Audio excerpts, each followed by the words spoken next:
Bago natin simulan ng kwento, please like and share the video at huwag na ding kalimutang mag-subscribe.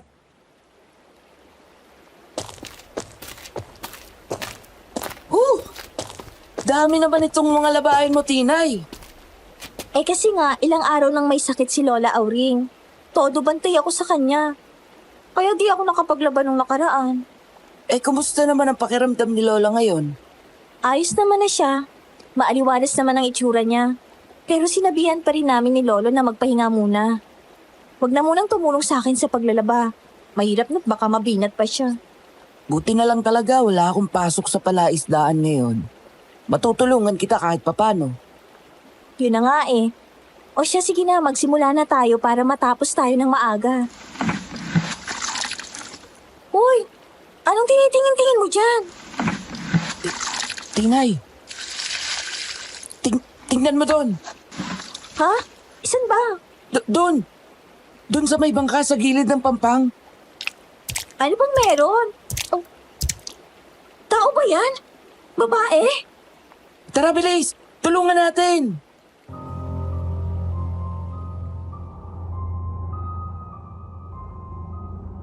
Hi po, Sir Jupiter. Ako po si Ed, taga rito po sa May Valenzuela. Sumulat po ako sa inyo para ibahagi ang kwento sa aming magpipinsan ng aming Lola Tinay. Nangyari po ito noong magkasintahan pa lang sila ng aming Lolo Encio. Nasa 17 anyos pa lang sila noon, bandang simula pa lang ng dekada 70, doon sa Quezon Province. Mapayapa ang pamumuhay ng kanilang baryo noon, subalit nagbago ang lahat ng may anuring isang babae sa pampang ng kanilang lugar. Sa tansya ni Lola ay nasa 23 o 25 anyos na po iyon. May hiwa sa bandang tagiliran at dumudugo rin ang gilid ng noo, kaya tinulungan nina Lolo at Lola. Dinala nila iyon sa bahay nina Lola Tinay. Ang kaso ng magkamalay na ito ay agad nilang napagtantong may mali sa pag-iisip nito.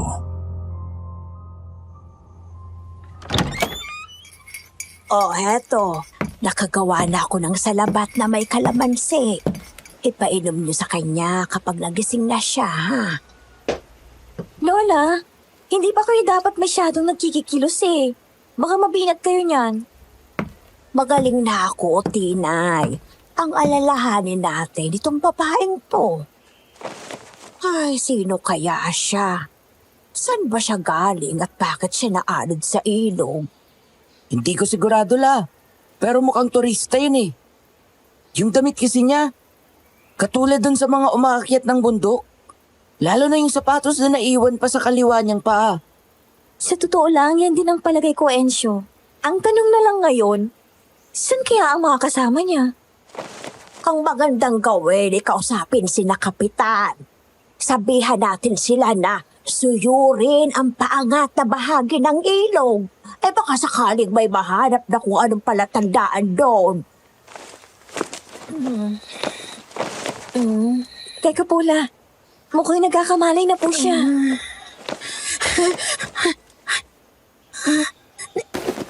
Nasaan ako?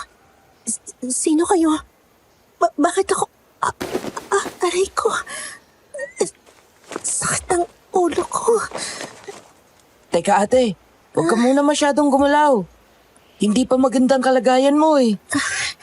Huwag mo munang pilitin ang sarili mo. Huwag kang mag-alala. Hindi kami masasamang tao. Nakita ka kasi namin itong nobyo ko sa may pampang ng ilog. Kaya tinulungan ka namin at dinala rito sa bahay. Hindi. Huwag. Huwag niyo ako ibibigay sa kanya. Ilayo niyo ako sa kanya. Ilayo niyo ako sa halimaw na yun. Ayoko na. Ayoko na. Ano bang halimaw ang sinasabi mo? At saka, pwede ba muna naming malaman kung sino ka, Ine? May halimaw. Hinahabol niya kami. Papatayin niya kami. Papatayin niya mga kasama ko. Ang kapatid ko. Ate, huwag kang matakot. Walang halimaw dito sa amin. Pakiusap. Kumalma ka po muna. Huwag na muna siguro natin siyang piliting alalahanin ng lahat. Mukhang puno pa rin siya ng pagkasindak dahil sa kung ano eh. Tulungan niyo ako. Tulungan niyo ang kapatid ko. Tulungan niyo kami.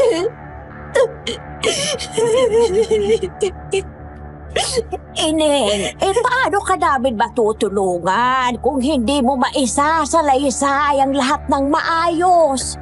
Puminahon ka muna at magpahinga, ha? Tapos, tsaka tayo mag-usap.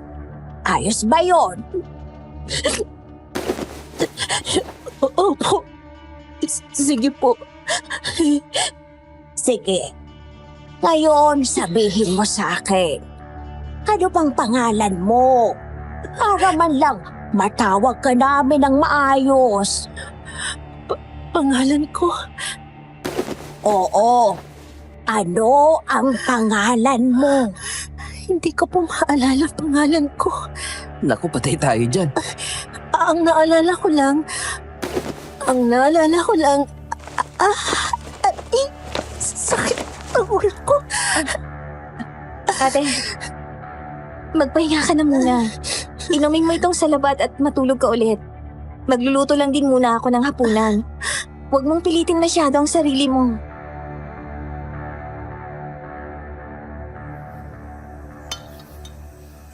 Kumusta na? Kumusta na pakiramdam mo, Ineng? Nabusog ka ba? Opo, Lolo. Salamat po talaga sa inyo ni Lola Auring. At sa inyo rin, Tinay and Syo. Tsaka, pasensya na po talaga sa abala. Huwag mo nang masyadong isipin yun, ate. Ang mahalaga ay bumubuti ng pakiramdam mo. Nagamot na rin ni Lola yung mga sugat mo sa ulo at tagiliran. May naaalala ka na ba, ate? Ato ka ba? Huwag nga masyadong pilitin eh. Alam mo, hindi ka marunong makiramdam, Ensyo. Pasensya naman. Isip ko lang naman baka mas makatulong tayo kung may malalaman tayo. Ensyo, hindi natin siya pwedeng biglain. Magsasabi naman siguro siya kung may naalala na siya. Lola, may nadagdag po sa alaala ko pero malabo pa rin po. Oh, talaga ba? Ay, kaya mo na bang sabihin ngayon na? Ang totoo, Lola, hindi ko po maintindihan ang mga naalala ko eh. Hindi ko masabi kung totoo ba o banguhot lang. Ineng, magkwento ka na lang kung handa ka na. Makikinig kami. Naalala ko po, may wala akong kasama. Isa sa kanila, bunsong kapatid kong lalaki. Siguro mga kaedad po ni Ensyo. Pero hindi ko maalala mga pangalan nila eh. Sa pagkakaalala ko, aakyat kami sa bundok.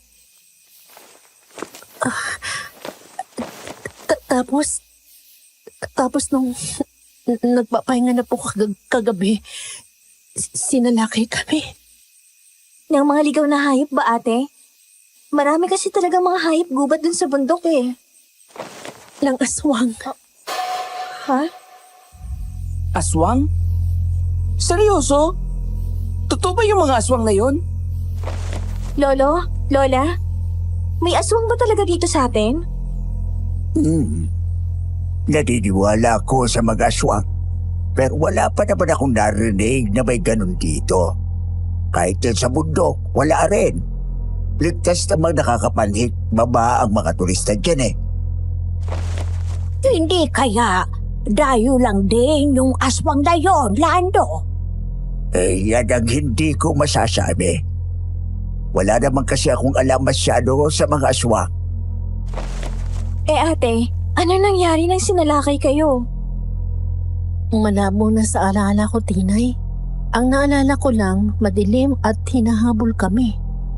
Tumakbo kami papuntang ilog, tapos nang patawid na kami ng kapatid ko, biglang sumakit ang tagiliran ko.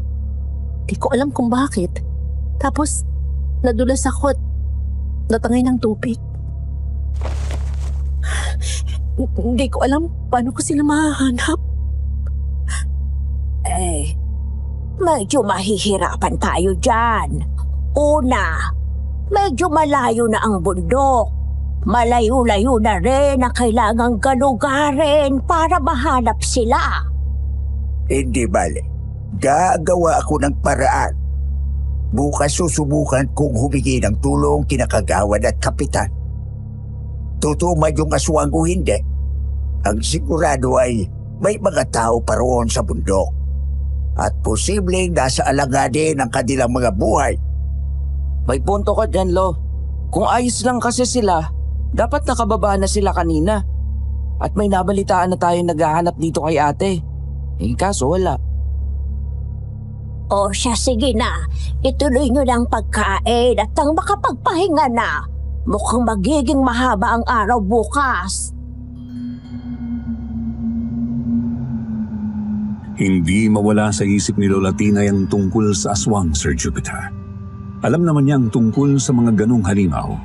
Hindi nga lang niya akalaing posible palang umiiral talaga sila. At posible ring totoong may aswang malapit sa kanilang baryo. Pagkatapos maghapunan ay umuwi na si Lolo Encio. Ang dayuhang babae naman ay doon muna pinagpahinga ni Lola Tinay sa kanyang kwarto. Naglalatag lang naman kasi si Lola Tinay ng banig doon, kaya kasya naman silang dalawa kahit papano. Ate, palitan ko lang ang pambalot sa sugat mo Baka kasi ma-infeksyon kapag pinabayaan. Linisan ko na rin. Sige. Ano yung nasa mangkok? Gatas ng dahon ng bayabas, ate. Mabisang panlinis ng sugat. Sinarado ni Lola Tinay ang pinto ng kwarto. Pinaghubad niya ng pangitaas ang babae at tinanggal ang itinaling tela sa may tagiliran nito. Lihim na napatiim ang mga bagang ni Lola, Sir Jupiter. Hindi malalim ang sugat na yun, pero medyo mahaba. Siguro ay nasa mahigit 1 dangkal. Tapos medyo nangingitim din at namamaga ang paligid. Ate, magsabi ka po kung masakit Di ko maintindihan ang pakiramdam. Maapdi na namamanhid. Hindi na ba dumudugo sa bandang loob? Hindi naman na po, ate. Pero may nana at nangingitim din yung laman. Sana maling hinala ko. Hinala? Baka nakalmot ako ng aswang. Sa totoo lang ay pinipilit lang ni Lola Tinay ang isip na isang tabi ang posibilidad na yon. Pero nang ang babae na mismo ang nagsabi, wala nang nagawa si Lola, kundi ang mapailing. Pagkatapos linisan at takpan ng sugat ng babae ay umayos na sila sa pagkakahiga. Naghanda na silang matulog. Agad namang nakatulog si Lola Tinay dahil sa pagod. Subalit,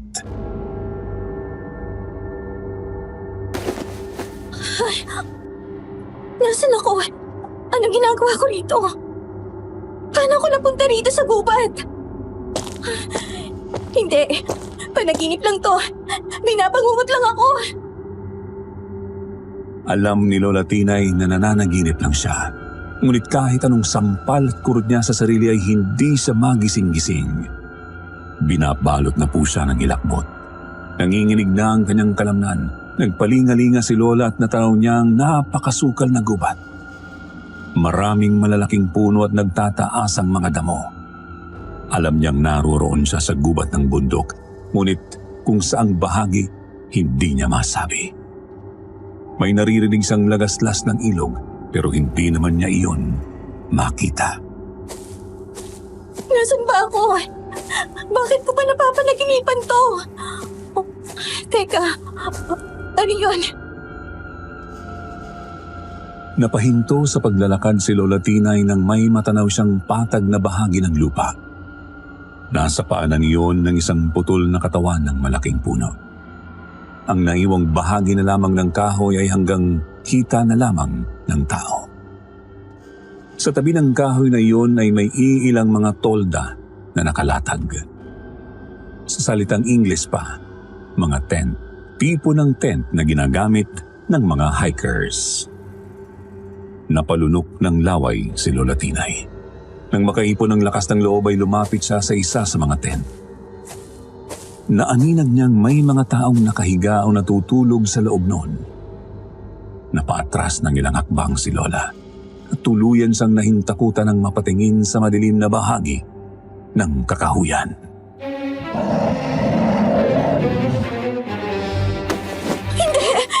Anong klaseng halimaw yan?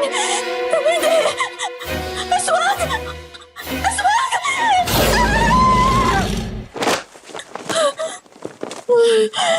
Aswang! Aswang!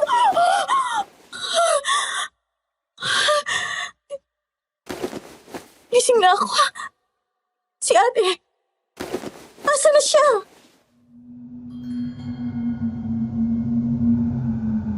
Tarantang bumangon si Lola Tinay at lumabas ng kanyang kwarto. Nakahinga siya ng maluwag ng madatnang nag-aagahan sina Lola Auring, Lolo Lando at ang babae.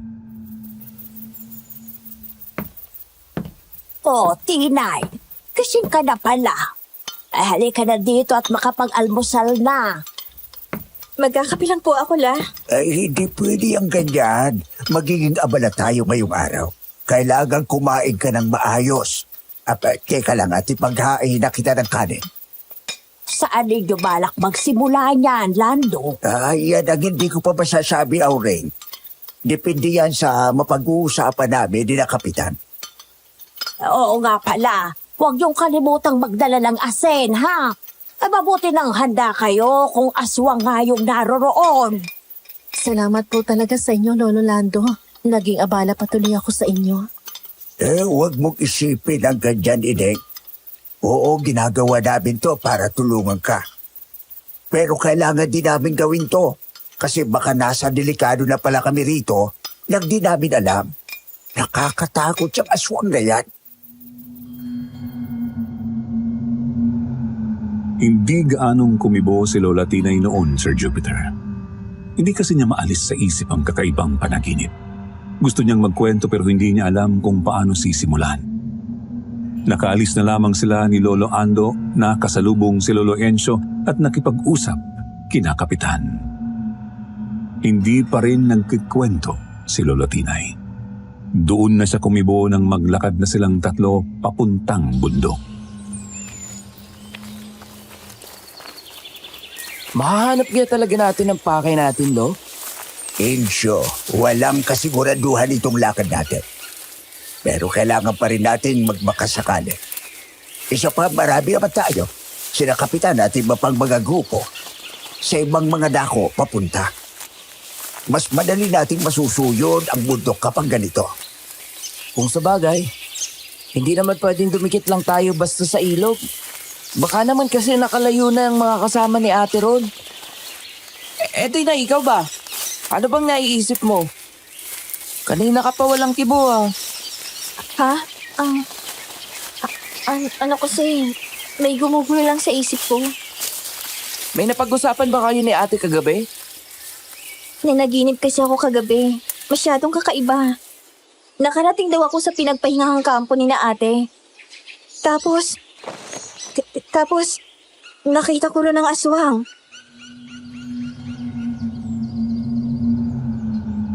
Pilit inilarawan ni Lola Tinay sa dalawang kasamang nakitang paligid ng camp ng mga hikers. Subalit sina Lolo Lando man ay hindi rin sigurado kung saan yun banda sa bundok. Marami naman kasing lugar dito sa bundok na may putol na katawan ng puno.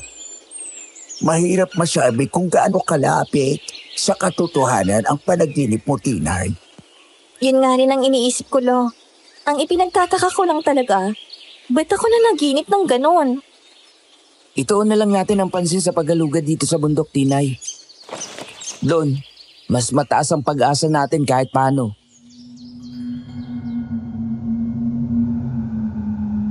Ipinagpatuloy nila ang pagsuong sa kasukanan ng bundok, Sir Jupiter. Noong simula ay binabaybay lang nila ang karaniwang daan ng mga umaakyat sa bundok. Pero nang lumaon, ay lumihis na rin sila. May nakita kasi silang mga natumbang damo na mukhang dinaanan ng kung sinong mga tao.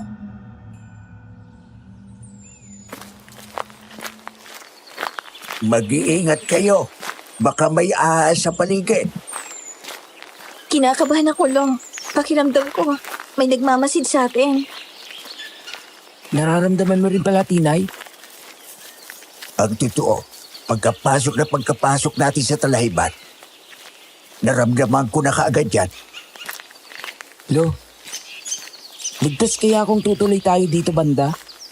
Ipagpalagay natin may nagmamasid nga sa atin. Isipin natin pwedeng yun mismo ang sinasabing halimaw. Ibig sabihin, malamang na mahanap nga natin ang mga turista dito banda. Ang tunog ng ilog. Papalapit na pala tayo sa ilog. Lolo, Ensyo, Don, tingnan nyo. Ha? Saan? Anong putol na katawan ng puno? Mga tolda? Hindi ako pwedeng magkamali. Itong lugar na to nakita ko sa panaginip ko.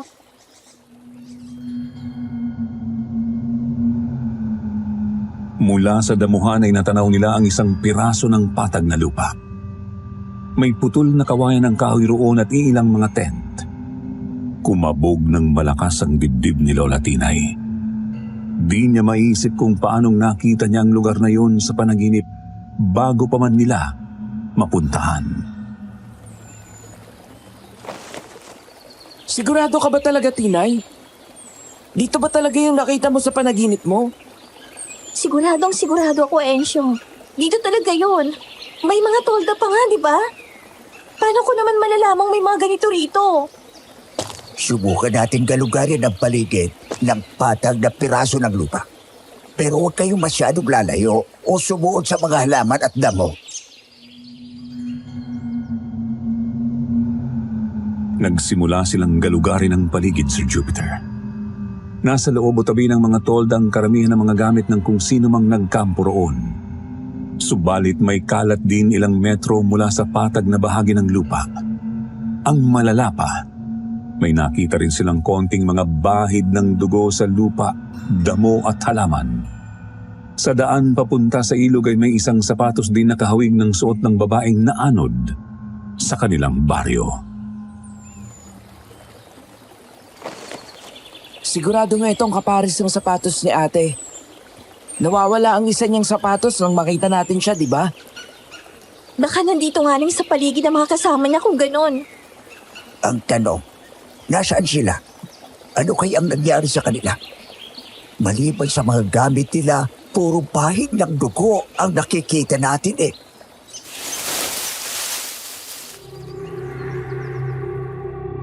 Ilang sandali pa sabay-sabay silang napalingon nang may kumaluskos sa isang dako ng kakahuyan. Wala silang nakitang sinumang tao o anumang hayop gubat doon, subalit gumagalaw ang malaking sanga ng isang puno. Halatang may lumundag mula roon at umalis papunta sa kung saan. Umalis na tayo rito. Bumalik na tayo sa dinaanan natin kanina. Kahit wala silang nakitang kahit sino o ano ay dali-dali silang lumayo na sa patag na bahagi ng lupa, Sir Jupiter. Napakalamig na ng pawis ni Lola Tinay noon. Ramdam na ramdam talaga niyang may nagmamasid sa kanila. Dinig din nilang may kumakaluskos sa bandang likod nila. Tunog ng hahabol.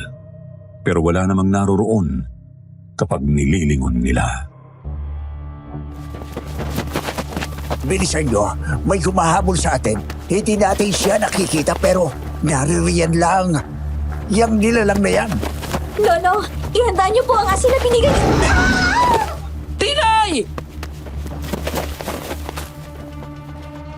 Nagulantang si Lola Tinay nang bigla na lang may humablot sa isa niyang paa at hinila siya pasuot sa talahiban.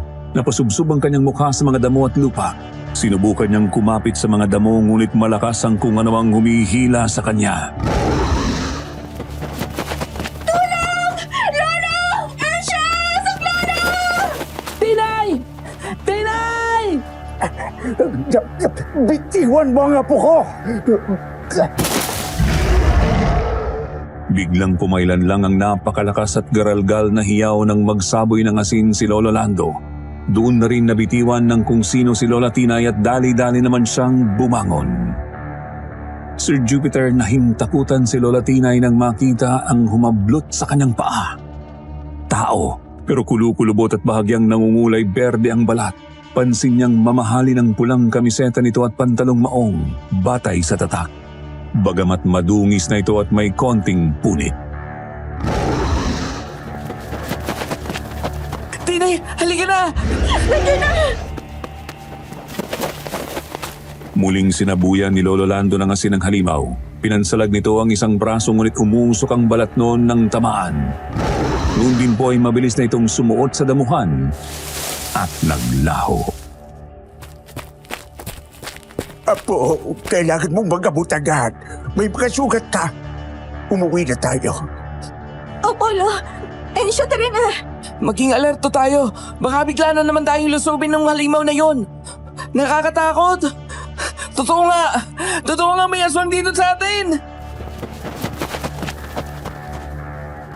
Palingon-lingon ang tatlo habang bumababa ng bundok. Nang makarating sa baryo ay agad nilang ipinamalita sa mga tao ang nakita at nangyari. Umuwi si Lola Tinay habang sina Lolo Ensyo at Lolo Lando naman ay sinamahan ng mga tao sa nasabing bahagi ng bundok. At nakita nga ng mga ito ang naiwang mga gamit ng mga turista. Ginalugad pa ng husto ng mga tanod ng paligid ng lugar hanggang sa may matagpuan nga sila sa kasukalan.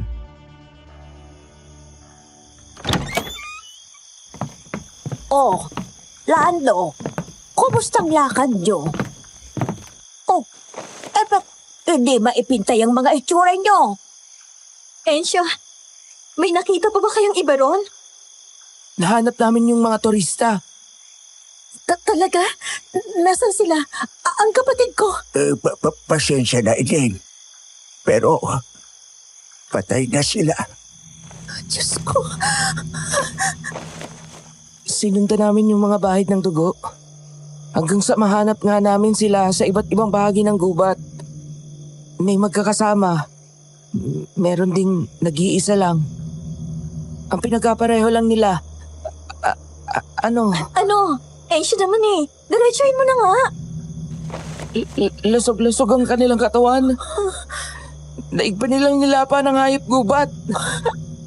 Ang iba, mutas ang sikmura o dibdib. Tapos, may nawawalang mga lamang loob. Hindi. Ang gumugulo sa isip namin. Di ba sabi mo, 8 mga kasama mo? 7 lang kasi ang nakita namin doon. Kahit anong suyod namin sa paligid, wala na talaga kaming makitang iba. Hindi kaya 7 lang talaga ang mga kasama mo, ate? 8 sila. Malabo ang alaala ko pero natatandaan kong 8 ang mga kasama ko. Kasama na rin ang kapatid ko, pagsyam ako. Oo nga pala. Tinay, Oh, naalala mo yung aswang na humablot sa'yo kanina? Kanina pa gumugulo sa isip ko yun eh. Bakit ganun ang suot niya? suot niya?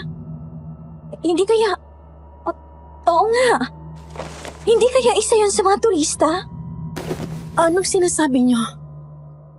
Kanina nga kasi, nakaharap namin yung aswang sa bundok.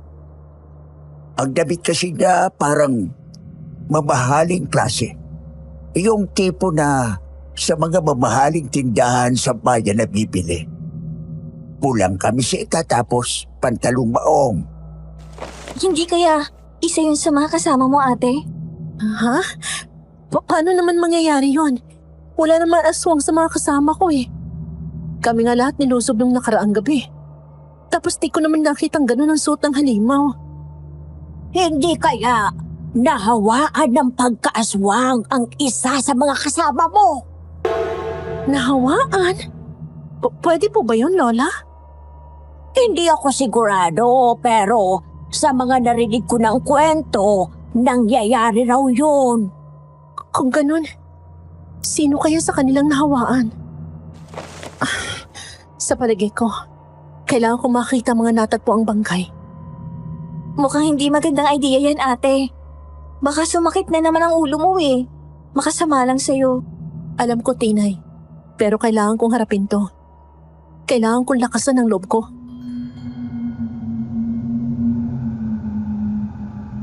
Dahil sa pagpupumilit ng dalaga ay sinamahan siya ni na Lola Tinay at Lolo Encio sa kung saan nilagay ang bangkay ng mga turista.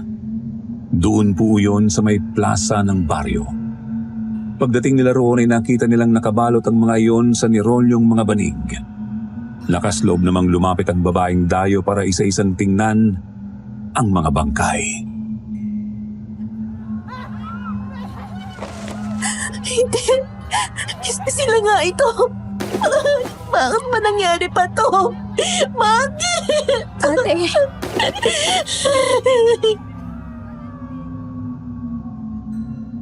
Hinayaan muna nilang humagulgol ang babaeng dayo, Sir Jupiter.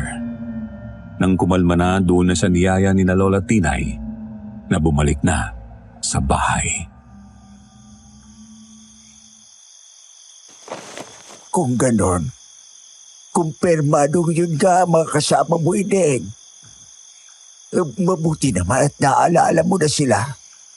Marie. Marie po ang pangalan ko, Lolo.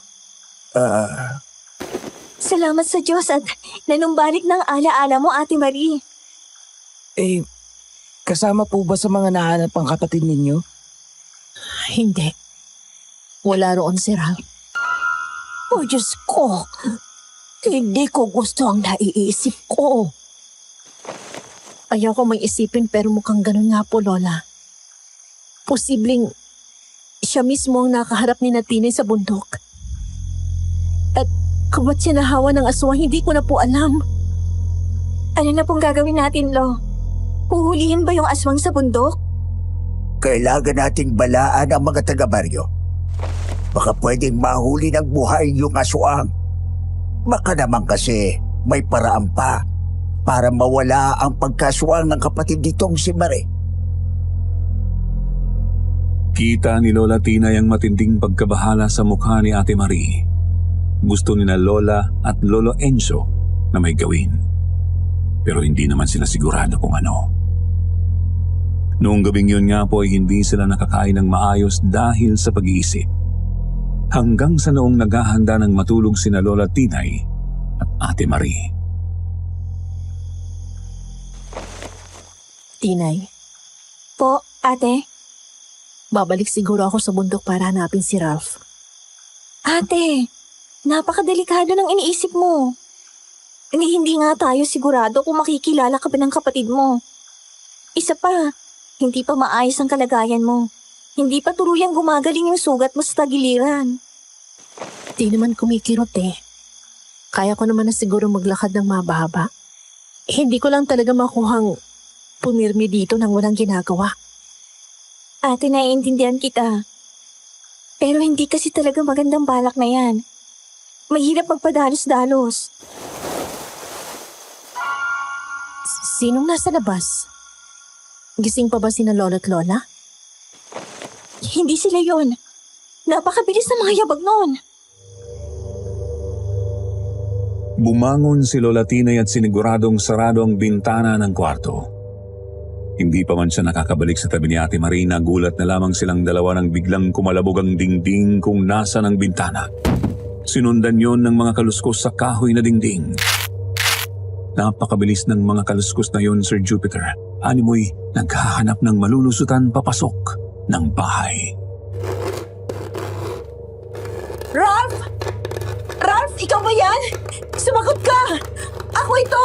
Si Ate Marie mo! Ate, anong ginagawa mo? Ba't ka sumisigaw? Pinay, baka si Ralph yan. Baka ang kapatid ko yan. Paano kung hindi? Oo, posibleng si Ralph yan. Pero paano kung yung aswang na yan na nakahawa sa kanya? Yung halimaw na sumalakay sa inyo. Ito na nga bang sinasabi ko eh. Ano bang nangyayari sa labas? Tinay! Marie! Halika kayo rito! Dito tayo sa may sala. Bilisan nyo! Tarantang lumabas ng kwarto ang dalawang babae.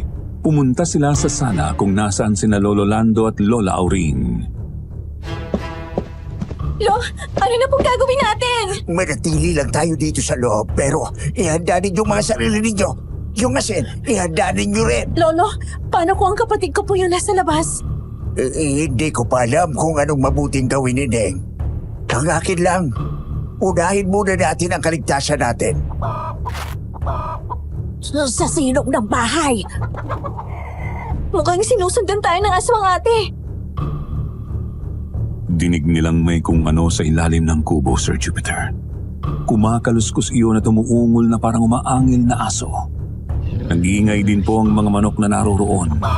Ilang sandali pa narinig na nilang kinakaluskos na mismo ng aswang ang kahoy ng sahig at nakita nilang lumusot na ang mga kuko nito sa mga siwang. Aurel, ang asin! Akin na! Tinay, takbo! Balik sa kwarto! Bilis! Sinabuyan ni Lolo Lando ng asin ang sahig kung saan naroroon ang aswang. Noon din po ay pumailan lang ang garalgal na hiyaw ng halimaw. Tunog na saktan sa asin na tumama sa kanyang balat. Lando, saan ka pupunta? Lalabas ako! Pupuntahan ko yung halimaw habang naghihina pa yan sa asin. Baka makatakas na naman yan at makapanggulo. Teka, Lo, nangihina man yan, aswang pa rin yan. Delikado po. Lolo! Huli kang hayop ka! Ngayon, halika rito! Lando, ano ba? Bumalik ka na dito sa loob! Aray ko, pumapalag ka pa, ha? Kumanda ka sa akin!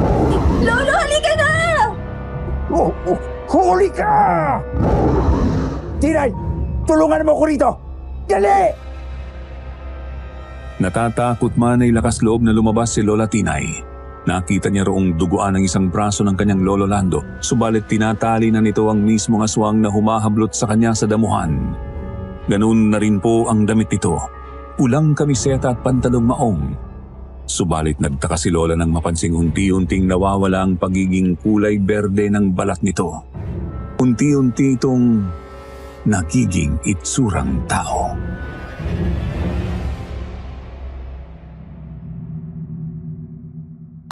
Bitiwan niyo ko!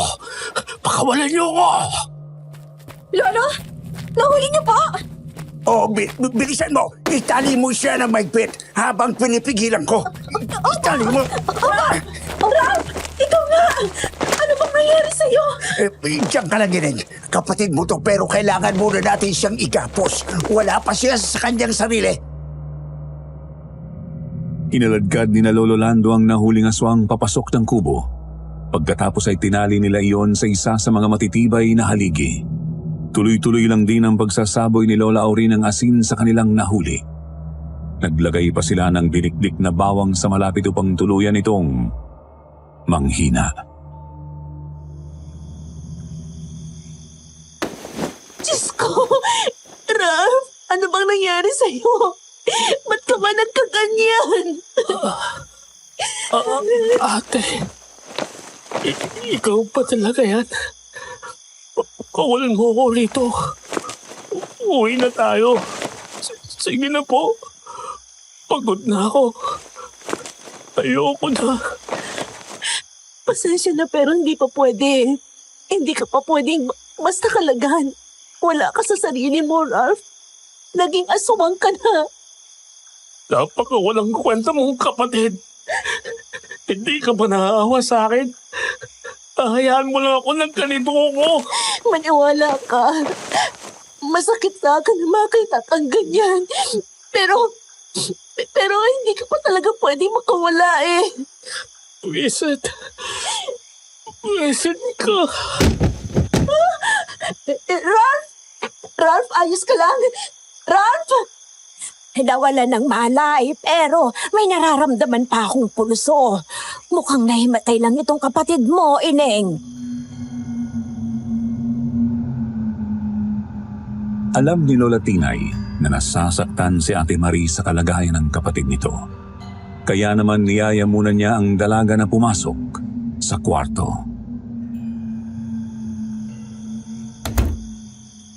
Tinay, may magagawa ba tayo para matulungan si Ralph? Pwede pa siyang maibalik sa dati. kahit ugali niya, nagbago na rin. Di naman niya ako dati sinisinghalan eh. Ate, huwag kang mag-alala. Bukas na bukas din. Maghahanap ng albularyo si Lolo Lando. Ayos lang mapanghinaan ang loob, ate. Siyempre, kapatid mo yan eh. Pero wag na wag kang mawawala ng pag-asa. Magdasal tayo, ate.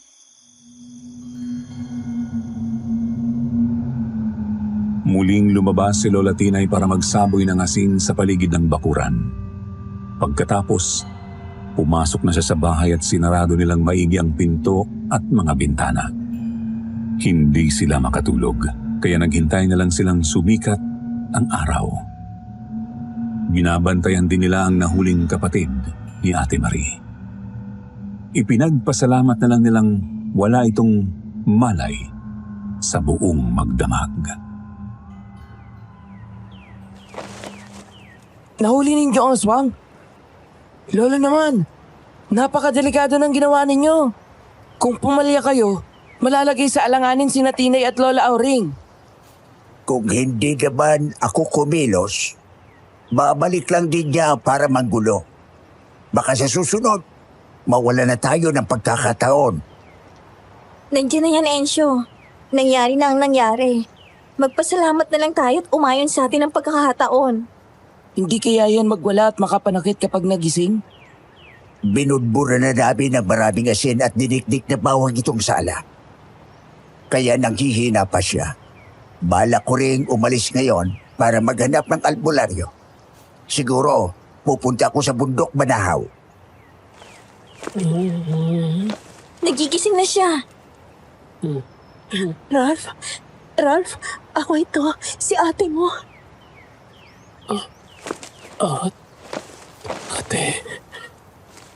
Ate, ikaw nga. Nasaan na tayo? Bakit ako nakagapos? Anong nangyari? Wala ka ring matandaan? Ano bang huling naalala mo? Naalala ko. Kagabi, lumatakbo tayo. Naabutan ako ng aswang. Tinagat niya ako. Tapos, hindi ko na po alam. Hindi yung kagabi lang, Ralph. Ilang araw na mula nun. Ano ka? Ilang araw kong tulog? Pero, bakit nga po ako nakatali? Aalis na ako. Kayo nang bahalang magpaliwanag sa kanya, ha, Tinay? Huwag niyong masyadong biglain. Auring, mauna na ako para makabalik ako ng maaga. Ikaw naman, Insyo. Ikaw ang magbantay habang wala ako, ha? Sige po, Lo. Umalis nga si Lolo Lando para maghanap ng albularyo doon sa may bundok Banahaw. Ilang oras na lakaran pa yun mula sa kanilang lugar. Kaya inaasahan na ni na Lola Tinay na gabi na ito makakabalik. Sa kanilang bahay naman ay isinalaysay ni na Ate Maria at Lola Tinay ang lahat kay Ralph. At di halos manguya ng binata ang mga narinig. Totoo ba talaga lahat ng yan, ate? Ako? Naging aswang? Oo. At kaya umalis ngayon si Lolo Lando para maghanap ng albularyong makakatulong sa'yo. Hindi tayo pwedeng umuwi ng ganyan ka. Makakahanap kaya siya, ate? Tsaka, makakabalik nga ba ako sa dati? Paano kung hindi? Huwag ka magsalita ng ganyan, Ralph. Makakabalik ka sa dati. Mawawala yung pagkaasawang mo.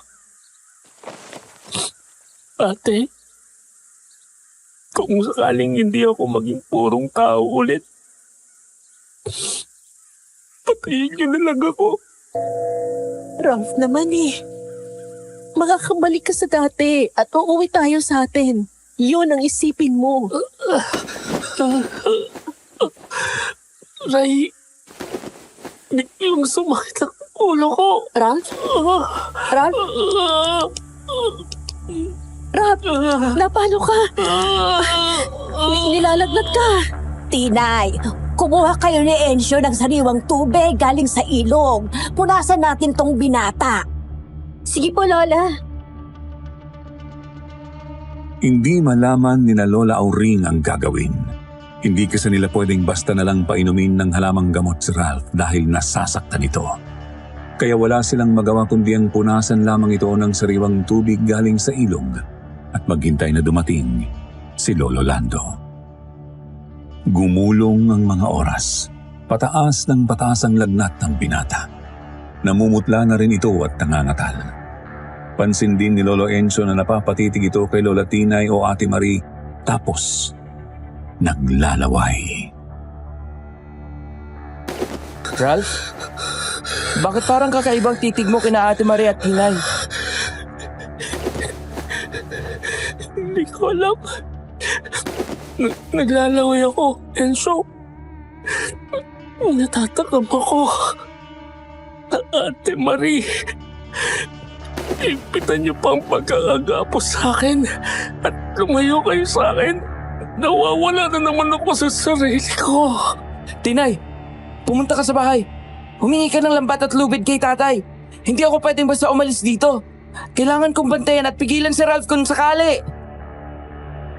Kabadong tumalilis si Lola Tinay papunta sa bahay ni na Lolo Enzo. Takip silim na po noon, kaya di niya maiwasang kilabutan sa dumidilim na paligid. Pagkarating ay agad siyang humingi ng lubid at lambat sa tatay ni Lolo Enzo at saka tumakbo pabalik.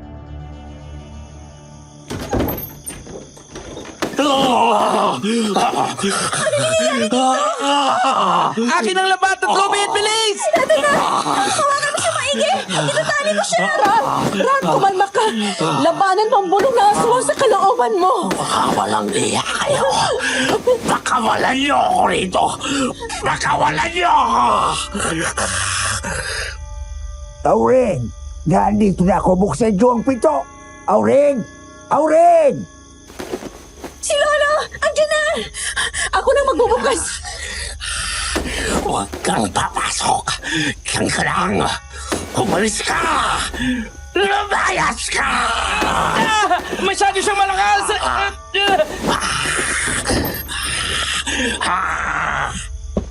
Nagwawala siya ulit. Pinalitan niyo ng lubid. Opo, Lo!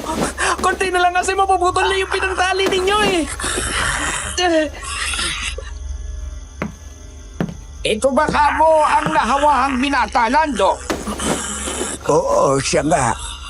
May magagawa ka pa ba para kontrahin ang dugo ng aswang sa katawan niya? Lumayas ka rito. Lumayas ka rito. Lumayas ka. Alis! Susuwi. Alis! Titignan ko. Huwag! Huwag! Huwag kang lumapit sa akin! Huwag mo akong hawakan! Huwag! Huwag! Inilagay ng albularyong si Mang Omeng ang kanyang hintuturo sa sariling labi at bumulong ng kung ano. Pagkatapos ay inilapat naman niya ang parehong hintuturo sa noo ni Ralph.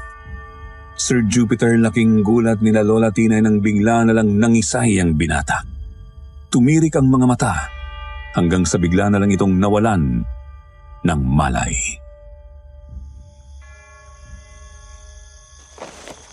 Manong, ayos na po ba ang kapatid ko? Ay, hindi pa. Kailangan ko pang magsagawa ng ritual. Pero, huwag kang mag-alala. Nakikita ko namang posible pang maibalik sa dati ang iyong kapatid. Salamat naman po kung ganon. Pero may isa pa tayong kailangang paghandaan. Kung gagamutin ko kasi siya, siguradong malalaman yun ang aswang na nanghawa sa kanya. Pupunta rito ang halimaw? Malakas ang posibilidad na ganun nga ang mangyari. Kaya kailangan nating maghandang kalabanin siya kung sakali. Paano na ba natin naharapin yung aswang na yun, Omeng? Papupuntahin natin siya dito sa pagkakataon kung kailangan. Hinihintay natin siya. Hindi yung magugulat na lang tayo sa kanyang pagsulpot. Sisimulan ko ang ritual ng pagtatanggal ng dugo ng aswang dito sa binata. At pagkatapos, tatambangan natin yung halimaw. Mabuti kung mapatay natin siya. Pero kung hindi, kailangang masindak natin siya ng husto para hindi na bumalik. Nako, masyadong mapanganib naman yata yung balak mo. Baka may madamay sa amin. Huwag kayong mag-alala. Lalagyan natin ng mga pangontra ang paligid ng bahay ninyo. Hanggat hindi kayo lalabas, mananatili kayong ligtas. Agad-agad ay naglatag ng mga pangontra sa aswang ang albularyo sa bakuran, Sir Jupiter. Nakita ni Lola Tinay na naglabas ang matanda ng itim na asin, kung anong langis at mga dinurog na halamang gamot. Pagkatapos, bumalik siya sa loob ng kubo at lumapit kay Ralph. Nagtirik siya ng isang puting kandila sa malapit. Pinahiran niya ng langis ang leeg, mga braso, mga binti at ang sikmura ng binata. Umusal siya ng dasal sa kapinatakan ng langis ang mismong bunganga ng wala pa ring malay na binata. Lando, maganda ka na. Lalabas na tayo. Kayo rito sa loob. Huwag na huwag kayong lalabas. Huwag ninyo ring bubuksan ng anumang pinto o bintana. Lumayo rin kayo kay Rap. Huwag ninyo siyang gagalawin kung sakali mang magising at magwala uli. Lumabas sina Lolo Lando, Lolo Encio at ang albularyo. Pare-pareho silang may dalang mga itak, subalit may buntot pagiring hawak si Mang Omeng. Kabado noon sina Lola Tinay. Ang kanyang Lola Auringa ay walang puknat ang pagsambit sa pangalan ng Panginoon at mga santo. Sumilip si Lola Tinay sa may siwang ng pinto. Kita niyang nagtago ang tatlo sa may halamanan sa labas ng bakuran. Tinay, anong nangyayari sa labas? Nagtatago pa rin sina Lolo. Kinakabahan ako, ate. Sana talaga maging maayos lang ang lahat. Mabagal na gumulong ang mga sandali. Lumipas ang ilang minuto. 10 at 15. Wala pa rin nangyayari. Ang akala ni Lola Tinay noon hindi gumana ang ginawa ng albularyo. Subalit nagulat na lamang sila nang biglang magwala na naman si Ralph. Pakawalan niyo ako. Kalagan niyo ako. Pakawalan niyo ako. Ron, huwag mo siyang lalapitan, Ineng. Kayanin mo. Tibayan mo ang sarili mo. Andiyan na! Andiyan na ang aswang! Nandito ako. Ilabas mo ako rito. Kunin mo ako. Ngayon na! Kilos na! Diyos ko! Anong klaseng nilalang ba yan? Muling napasilip si Lola Tinay nang sumigaw ng utos si Mang Omeng. Nanlaki ang mga mata niya nang makita ang isang karimari-marim na nilalang sa labas ng bakuran. Kung titignan ay kahugis ng isang babaeng tao ang pangangatawan nito, Sir Jupiter. Ngunit wala itong anumang saplot. Kulay berde ang balat na parang kaliskis ng butiki. Napakatatalim din ng mga kuko at ngipin. Tapos tuloy-tuloy ang pagtagas ng napakalapot na laway. Mabilis na nilapitan ni Lolo Lando at Mang Omeng ang halimaw. Agad itong inundayan ng taga ng albularyo. Nakailag ang aswang, ngunit si Lolo Lando naman ang humabol ng taga. Tinamaan sa hita ang halimaw at napahiyaw. Gumanti ito ng kalmot. Tinamaan si Lolo sa may balikat. Doon na tumakbo si Lolo Encio papunta sa likod ng aswang at pinagtataga ito ng ilang ulit. Sinubukan pa nitong makapalag pero sadyang napaligiran na siya ng tatlo. Yun nga lang nakabuelo ito ng malakas na lundang papunta sa sanga ng isang malapit na puno.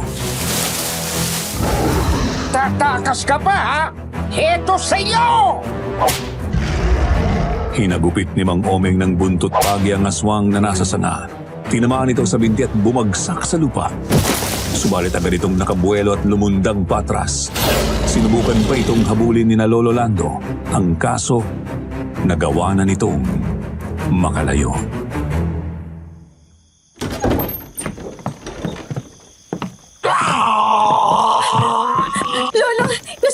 kayo. Kailangan niyo po magamot agad. Ikaw, Ensyo, ayos ka lang ba? Ayos lang ako. Si Lolo muna kasi kasuhin natin. Bumalik ka! Itakas mo ako rito! Bumalik ka! Daputin na muna natin yung sugat mo, Lando. Tsaka kung pagtutuunan ng pansin itong binata, siguradong hindi na babalik yung halimaw na yon ngayong gabi. Pero buhay pa rin yun, di ba, Mang Omeng? Paano kung balikan niya kami sa mga susunod na araw? Iyan mismo ang inaalala ko. Pero tsaka na natin isipin yon. Ang mahalagang unahin, itong kapatid mo. Ginamot ng albularyo si Lolo Lando. Pagkatapos sumarap sa ulit kay Ralph, nagpupumalag pa rin noon ng binata. Bagamat nananamlay na talaga ang katawan nito. Muling nilabas ng albularyo ang kanyang buntot pagi at walang ano-ano ay pinaghahampas na yon sa hangin sa paligid ni Ralph. Halatang sinasadya ng matanda na hindi matamaan mismo ang katawan ni Ralph. Pero katakatakang dumadaing pa rin ito na animoy nasasaktan. Nagkakalatay din ang balat nito, lalo na sa bandang sikmura at dibdib. Tama na! Itigil mo na yan!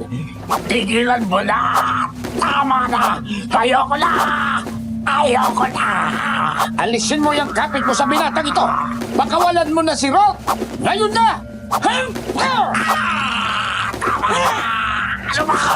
Tama na! Tama na! Bibitiw na ako! Itigil mo na yan! Itinigil ni Mang Omeng ang panlalatigo sa hangin, subalit mabilis niyang isinausaw ang mga daliri ng kanang kamay sa supot niya ng asin, tsaka isinubo iyon kay Ralph.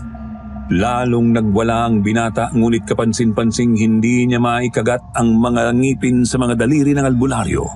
Idiniin pa ni Mang Omeng ang mga daliri sa lalamunan ni Ralph hanggang sa tumagas ng tumagas ang napakaraming laway mula sa bunganga ng binata. Sumuka ka. Hayaan mo makalabas yan sa katawan mo, Roth. Isuka mo yan. Ralph, kayanin mo yan.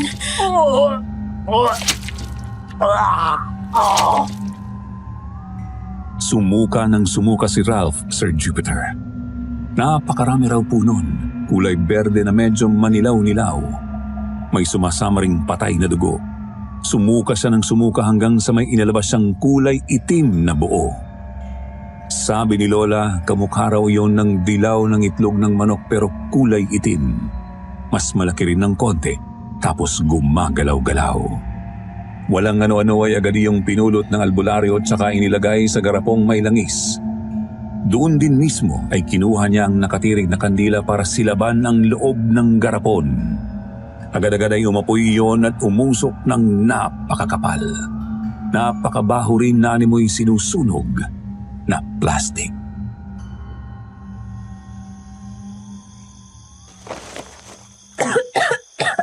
Ano po ba yan, Mang Omeng?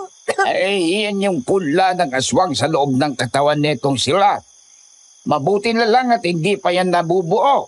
Ay kung hindi, hindi na natin siya may babalik sa dati. Ate, tulungan mo ako. Ate. Ralph, ayos ka na ba? Alalayan mo yung kapatid mo. Wala na ang kanyang pagkaaswang. Diyos ko, salamat naman. Masaya kami para sa magkapatid, Sir Jupiter. Tuluyan na nga pong natanggal ang pagkaaswang ni Ralph. Subalit bago umalis si Mang Omeng ay may iniwan muna itong iilang mga habilin sa amin.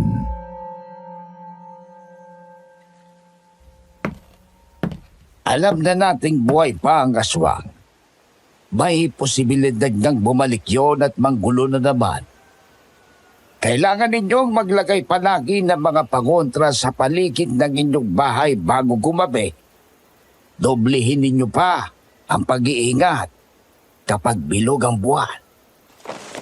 Paano po kami, Manong? Ligtas na po ba kami makakauwi?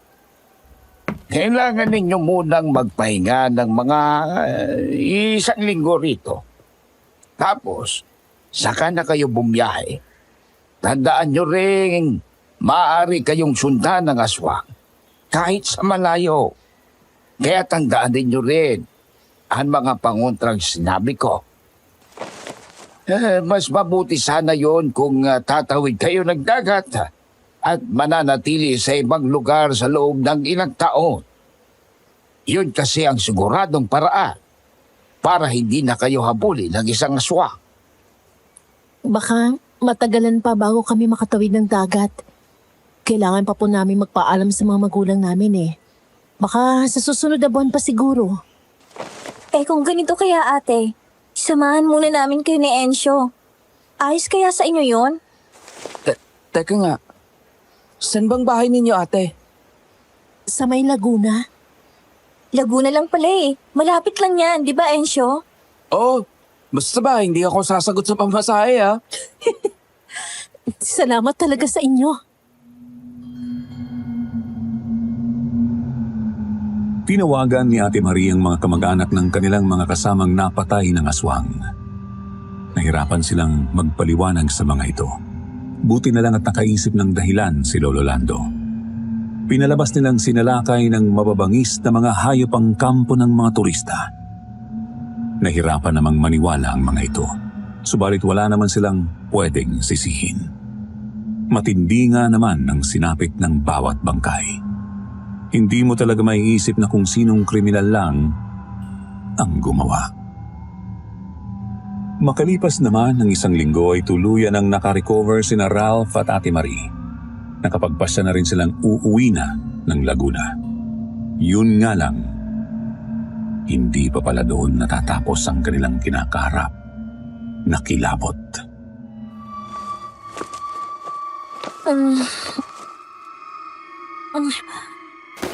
Nasaan ako? Anong lugar to?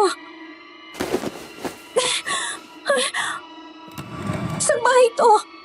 Ba't ako nandito? Panaginip na naman ba to? Nagulat na lamang si Lola Tinay nang matagpuan ang sarili sa kusina ng isang bahay. Nakaupo siya sa isang mga upuan sa may lamesa.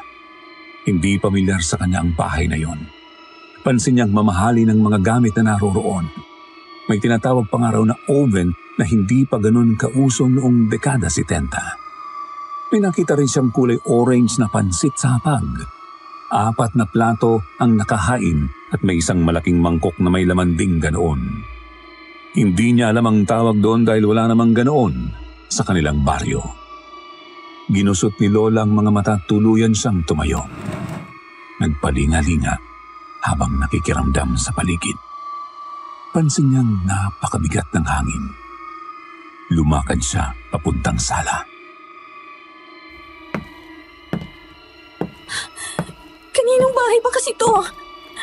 Ba't ba napapanaginipan ko to? Nakakainis. Hindi na naman ako magising. Kahit alam kong nananaginip lang ako. Pahiwatig na naman kaya to?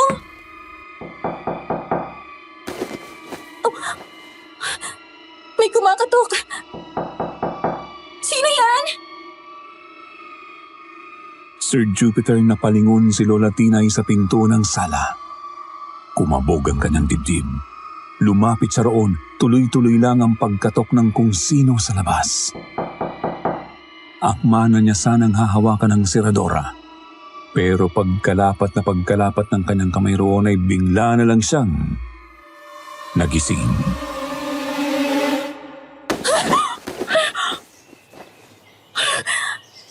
Binangungutin naman ako. Ano na naman kayo pinapahiwatig noon? Tinay, ayos ka lang? Opo ate, ayos lang ako. Nanaginip lang ako ng masama. Sigurado ka ha? Oo nga pala, tinawag na tayo ni Lola Orin kanina lang. Kakain na raw. Sige ate, susunod na ako. Mauna ka na ron. Yung mga gamit mo handa na ba? Aalis tayo ng maaga para di tayo masyadong gabihin. Kagabi pa handa ate. Hintayin na lang natin si Ensyo na dumating.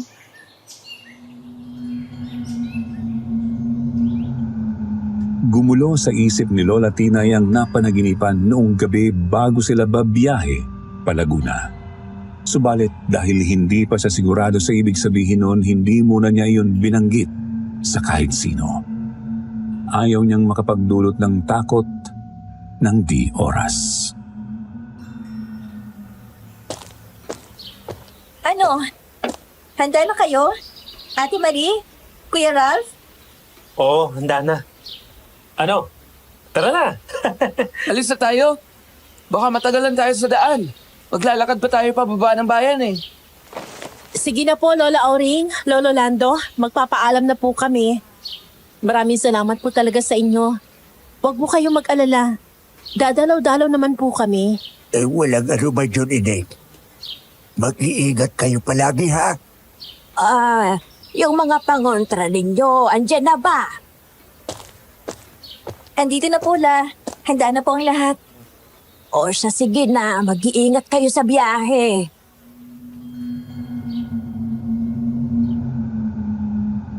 Umaga nang bumiyahe sina Lola mula sa kanilang baryo. Inaasahan na nilang aabutin sila ng hapon kasi maglalakad pa sila pababa ng bayan bago makasakay ng bus. At inaabot pa nga po sila ng takip silim bago makarating sa bahay ni na Ate Marie at Ralph. Eto ng bahay namin. Tuloy kayo. Napakatahimik naman pala rito, ate. Diyan nga, Tinay. Wala kasi sina Mama at Papa. Nagbunda ng Visayas para sa negosyo. Sa susunod na linggo pang balik nila. Ang laki naman pala ng bahay ninyo, no? Tapos nasa pribadong subdivision pa. Sana magkaroon din tayo ng ganitong bahay balang araw, ano, Tinay? Depende kung papalarin. O siya, lagyan niyo muna yung mga gamit niyo sa bakanting kwarto sa taas. Doon na muna kayo tumuloy. Magpahinga na rin muna kayo ron, ha? Habang hinihintay yung in-order kong pagkain. Manghang-mangha si Lolo Enzo sa magarang bahay ng magkapatid, Sir Jupiter. Subalit hindi mapalagay si Lola Tinay. Malabo sa kanyang alaala pero kamukha kasi ng bahay na yon ang nakita niya sa kanyang panaginip. Gayunpaman pinagpalagay niyang baka nagkakamali lang siya. Kailangan niya muna ng dagdag na impormasyon para kumpirmahin yun nga mismo ang nakita niya sa kanyang panaginip. Nagpahinga na lamang muna siya sa loob ng kwarto kung saan sila tutuloy ni Lolo Enzo. Lumabas lamang sila nang tawagin na ni Ate Marie. Grabe! Sarap ng hapunan! Ito pala yung sinasabing spaghetti, ha? Kain lang ng kain. Pasasalamat namin yan sa tulong niyo sa amin. Oo nga. Kung hindi dahil sa inyo at kina Lolo at Lola, baka wala na si ate ngayon. Tapos, tuloy na akong naging halimaw.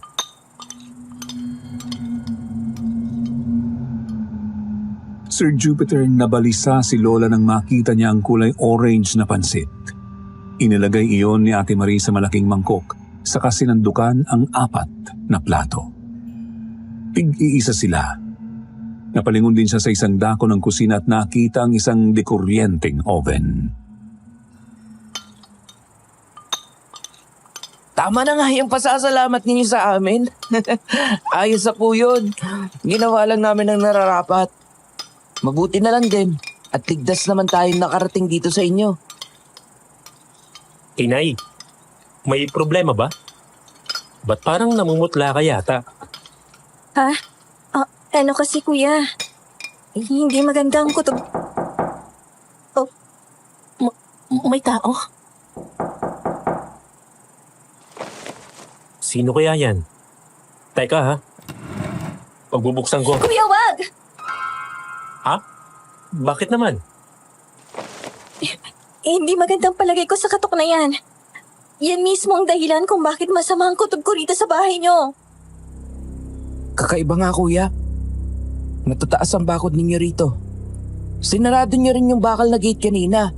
Paano may makakapasok doon? Para makarating sa pinto ninyo at kumatok. Ano bang pinapahiwatig nyo? Ipaliwanag nyo nga ng maayos? Diyos ko, ang mga pangontra hindi pa natin nailatag. Pangontra? Huwag niyong sabihin.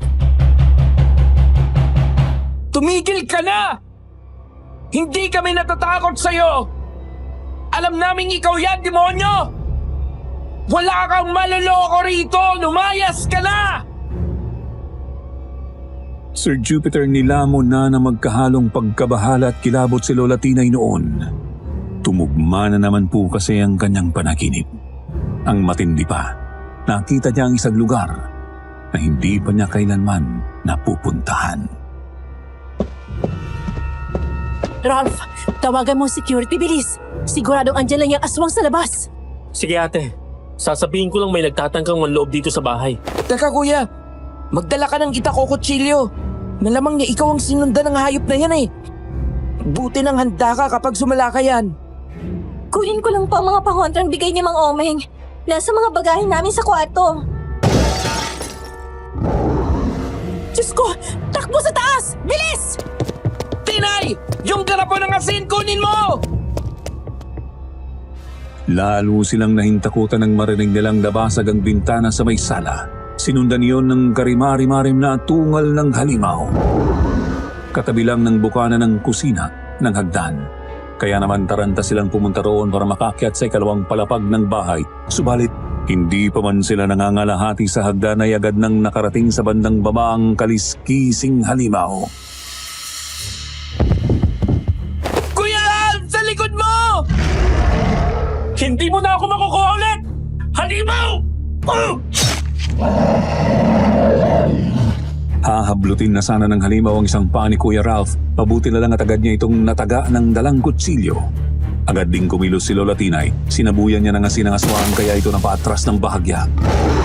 Doon na sila kumuha ng tiyempo para magtuloy-tuloy paakyat ng hagdan. Doon tayo sa tutuluyan naming kwarto! Andun ang mga pangontra!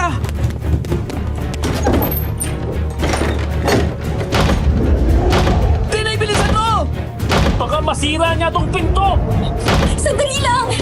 Kayanin niya yan! Eto na! Isaboy mo yung itim na asin sa mga siwang ng pinto! Dali! Eto na! Dinig nilang umatungal ang aswang, malamang dahil sa hapdi ng itim na asin.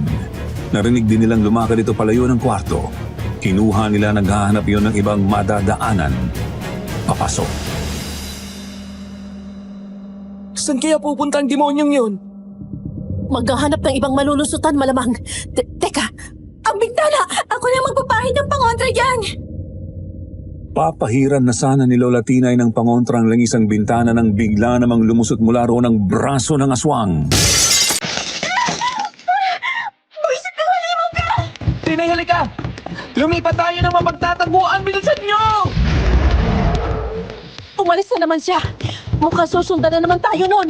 Ate! Saan pa po tayo pwede magtago? Siguro, oras na para pumalag tayo. Seryoso ka ba kuya? Hindi tayo titigilan yan hanggat hindi niya nakukuha ang gusto niya. Sa palagay ko, oras na para gumawa ng plano. Para huliin at patayin yan. At mukhang may naisip na ako. Nakinig sila sa plano ni Kuya Ralph, Sir Jupiter. Hindi sana sang-ayon si Ate Marie doon pero nakumbinsi rin naman siya ng sariling kapatid. Handa na ba si Kuya Ralph, Ensyo? Oo, nakapwesto na siya. Ihanda mo ng sarili mo. Pagdating ng aswang, sasalakay tayo. Nakatago sina Lola Tinay at Lolo Enzo sa isang kwarto. Si Lolo Enzo ang nakasilip sa may pinto. Kita niya roon si Kuya Ralph nakatayo sa may dulo ng pasilyo mula sa hagdan. May hawak na kutsilyo ang binata. Si Ate Marie naman ay naroroon sa kabilang kwarto sa tapat. Ilang sandali pa ay narinig na nilang umakyat sa hagdan ng aswang, Sir Jupiter. Ano? Kukunin mo ako, ha? Kukunin mo ako!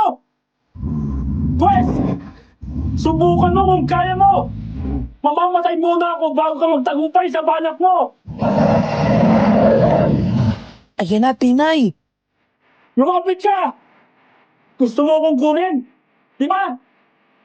Lumapit ka, demonyo! Lapit! Lapit! Ngayon na! Mabilis ang lumabas sina Lolo Encio, Lola Tinay at Ate Marie. Sabay-sabay nilang sinabuyan ng mga pangontrang langis at itim na asin ng halimaw. Subalit inasahan na yata nito ang kanilang plano. Nakalundag ito patras at bumalik sa hagdan. Natamaan ng konti ang kanyang balat pero mukhang hindi pa rin yun sapat para patumbahin siya. Ano? Tatakas ka? Akala ko ba matapang ka? Akala ko ba mabangis ka? Harapin mo kami! Bit-bit ang isa pang kutsilyo, tuloy-tuloy na tumakbo pababa ng hagdan si Ate Marie. Halata ni Lola na nanggigigil na ito sa halimaw. Gustong-gusto na nitong tapusin ang dinadanas nilang kilabot. Ate Marie! Teka po, sandali! Kita ni na Lola Tinay na tatakbo na sana papuntang pinto ang halimaw, subalit nagawa ni Ate Marie na masabuyan ng asin ang binti nito. Natisod ang halimaw at napasubsob sa sahig. Babangon pa sana yon, subalit nagawa na siyang pagtatagain ni Ate Marie. Ngayon! Humanda ka sa akin! Papatayin na kita! Ah! Papatayin kitang hayop ka! Igaganti ko mga kaibigan ko! Igaganti ko ang kapatid ko! Igaganti ko sila! Papatayin kitang hayop ka! Papatayin ka na! Ate, mag-iingat ka! Aray! Nakalmot ng aswang ang braso ni Ate Marie na may hawak ng patalim. Sinuntok din siya ng halimaw, kaya sa tumilapon ng konti at napaupo sa sahig. Doon ay agad na bumuelo ang aswang para tumayo, subalit mabilis nang nakasunod ang tatlo. Masyado ko ng perwisyo, hayop ka! Hindi ka namin naayaang makaptakas! Ginusto mo na! Ginampana mo kami! Kaya hetong saya! Pinagtatagaan ni na Lolo Encio at Kuya Ralph ang halimaw. Si Lola Tinay naman ay binuhusan ng pangontrang langis ang mismong mukha nito. Hindi pa siya nakontento, sinabuyan pa niya ng itim na asin ang mismong bunganga ng aswang. Tuloy sa pagkakakawag ang aswang, ngunit kapansin-pansin ang mabilis nitong panghihina. Hanggang sa tuluyan na nga itong huminto sa paggalaw. Sa wakas, natapos na rin. Ligtas na tayo, Ralph. Wala nang aswang. Nagtagumpay tayo, ate. Nagtagumpay tayo, mga kaibigan namin. Ngayon, sigurado na tayong wala ng aswang sa bundok at sa baryo natin, Encio. Buti na lang talaga at sumama tayo, no? Tsaka bihira ka, Kuya Ralph. Naiisip mo pa yung sa gitna ng gulo? Wala na akong maisip na solusyon eh. Tsaka, gusto ko na rin talagang tapusin tong problema agad. Etong bangkay, saan natin to ililibing? Di na lang sa may likod bahay. Tapos taniman natin ng mga sili at bawang para hindi bumangon. Ayos na siguro yun. Sabi nga pala ni Lola, mas mabuti raw na ilibing ng pataob ang isang aswang. Para kung maghukay man ito, pailalim ang punta. Sige na, Encio. Simulan na natin paghuhukay. Oo, Kuya. Sayang lang, naudlot pa yung hapunan. Masarap pa naman yung pagkain. Huwag kayo mag-alala. Meron pa naman dun. Dadagdagan na lang namin yun ni Tinay ng iba pang pagkain habang nililiping nyo yan. You know? Ayos! Simula po noon, Sir Jupiter, naging matalik na magkakaibigan ang apat. Tumuloy pa rin sina Kuya Ralph at Ate Marie sa pagtawid ng dagat para makasigurado. Nagpunta silang Cebu. Subalit bumalik din naman sila makalipas ang 2 taon. Siyempre, dinadalaw-dalaw pa rin nila ang baryo sa Quezon Province, lalo kapag bakasyon. Sina Lola Tinay at Lolo Encio naman ay ikinasal makalipas ang 5 taon. Maya't maya pa rin nananaginip ng kakaibang mga pangitain si Lola Tinay. Pero naging mapayapa naman na po ang kanilang buhay. Hanggang sa ngayon, nandito na kaming kanilang mga apo. Wala na ulit aswang na nanggulo sa kanilang baryo roon sa Quezon Province. Doon pa rin sila nakatira. Andito lang ako sa Valenzuela ngayon dahil dito pumirni ang mga magulang ko. Hanggang dito na lang po ang kwento ko, Sir Jupiter. Sana po ay nagustuhan ninyo. Mag-ingat po tayo palagi. God bless.